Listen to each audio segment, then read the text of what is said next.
馬會一哩錦標。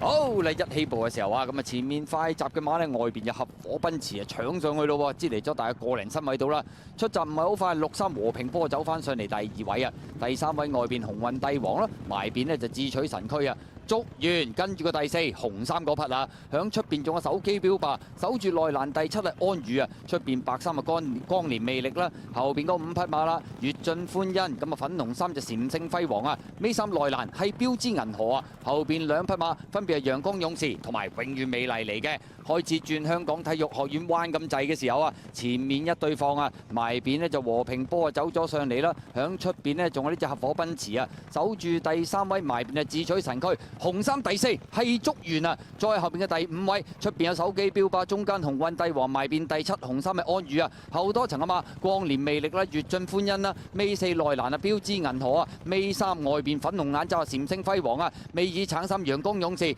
依然響後邊呢係永遠美麗嚟嘅。好啦，轉彎入直路嘅時候啦，和平波佔先少少，中間係合火奔馳啊，中檔位置呢慢慢已經上緊嚟啦，就係竹園啊，再大外到嗰邊仲有光年魅力啦。馬林中間呢仲有手機標靶，轉內欄上嚟係標之銀河啊！最後200米到，竹園就已經係透出咗圓欄打上嚟噶嘛，有標之銀河外邊追，有越進歡欣，大外檔仲有一隻陽光勇士，最後100米到，標之銀河向埋邊傳咗上嚟，咁啊都好有機會贏出呢場賽事，外邊。